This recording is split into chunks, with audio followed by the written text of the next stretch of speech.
Mga kapuso, makasinati ka ba og kalit nga pagsakit sa ngipon o aduna ka ba mga daot nga ngipon apan dili lang nimo ginapansin? Karong adlaw atong hisgutan ang importansya sa oral health. Kauban si Dr. Ruby Jean Napoles, ang President sa Philippine Dental Association sa Cagayan de Oro ug Misamis Oriental Chapter.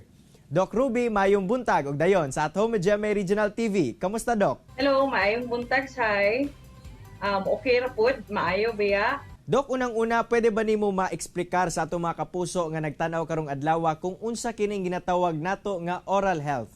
Mao ni siya ang key indicator sa atong overall nga health o ang ato ang well-being and atong quality of life. Sa oral health pa lang, mabal-an na nato nga naa kay problema sa imuhang physical health na dayon. For example, sa kanang bahog-baba, na siya sign na siya nga naa kay diabetes.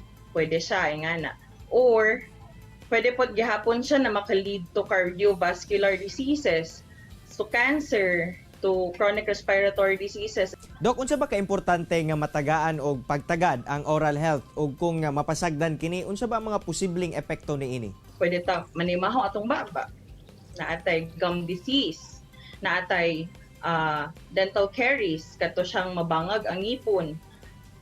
Hantod sa maabot siya sa infection, kay gipasagdan naman siya, so ni complicate siya hantod sa maibot na lang ato ang matanggal na lang ato ang ngipon, magproblema ta sa ato ang bite, so ato ang occlusion na pud atong problema. Dili siya matarong og kanang grind sa ato ang atong mga pagkaon. Pag abot sa ato ang lawas na dayon sa atong stomach, maglisod na po dayon o digest ang ato ang mga pagkaon dito sa atong stomach. Dok, unsa ba mga pamaagi aron masiguro nato nga healthy ang ato ang mga ngipon? Pag toothbrush 2 times a day, minimum requirement na siya for good oral health. And then ang pinaka best yun is to visit your nearest dentist na para i-check up ka at least 2 times a year. Dok, unsa ba ang pinaka-common nga balatian sa ngipon nga posibleng muigo sa usa ka tawo? Kadto yung dental caries. So sa dental caries, mauni siya ang nagsugod pa lang sa makakita man ta sa atong mga ngipon no nga naay mga itom. So kana pa lang nag-start na siya. Sa kanang part nga nag-itom is nag-decalcify na ato ang ngipon. So sa pag-decalcify sa ato ang ngipon, kung pasagdan pa siya, mudako na siya ang iyahang bangag. So pagkadako sa iyahang bangag, dito na dayon taka-feel sa sakit. Mo result dayon siya nga muhubag siya, magka-infection. Dok, unsa pud ba mga sagad paagi aron matambalan kini? So pinakamaayo no, sa pagsugod pa lang, maggamit ta og toothpaste na adunay fluoride content. Para kani siya sa pagpalig-on sa ato ang ngipon. So kana siya sa bata pa lang. So bata pa lang or sa atoa pa lang, sa healthcare pa lang nato, dapat gamit na taan na nga toothpaste.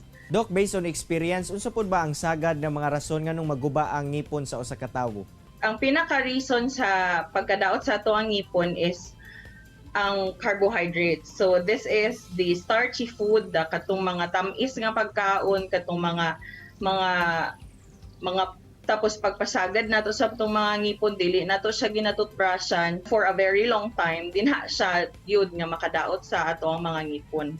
Dok, usasab ka sa mga nangulo sa programang Tahanang Sentrong Pangkalusugan. Unsa ba ang anaa niini nga programa, Dok? Kani siyang programa nato sa Tahanang Sentrong Pangkalusugan. Nag-focus kani siya sa mga babae nga buntis.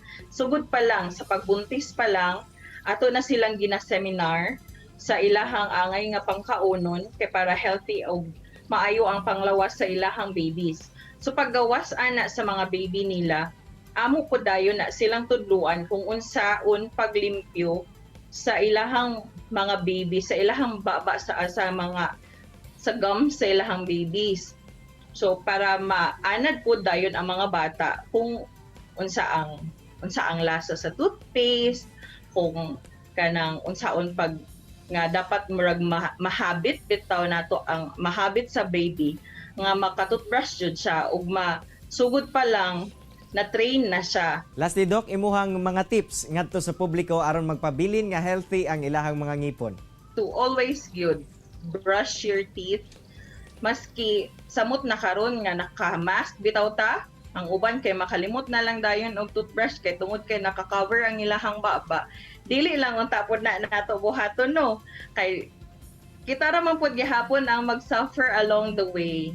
So kadto mag-toothbrush ta og dili na to kalimtan nga bisitaon gihapon ang ato ang dentista. Mag-floss and mag-mouthwash. Pinaka-importante nato diri ang flossing. So naiuban spots manggod sa ato ang ngipon no nga dili nato na siya maabot sa atong toothbrush, which is ang floss na dayon ana ang makatanggal. Daghang kayong salamat, Doc Ruby, sa imuhang oras ug higayon nga gihatag sa At Home GMA Regional TV. Sigurado ko, Doc, nga daghan nakatunan ang atong mga kapuso karong adlaw. Salamat ug maayong buntag pod sa tanan.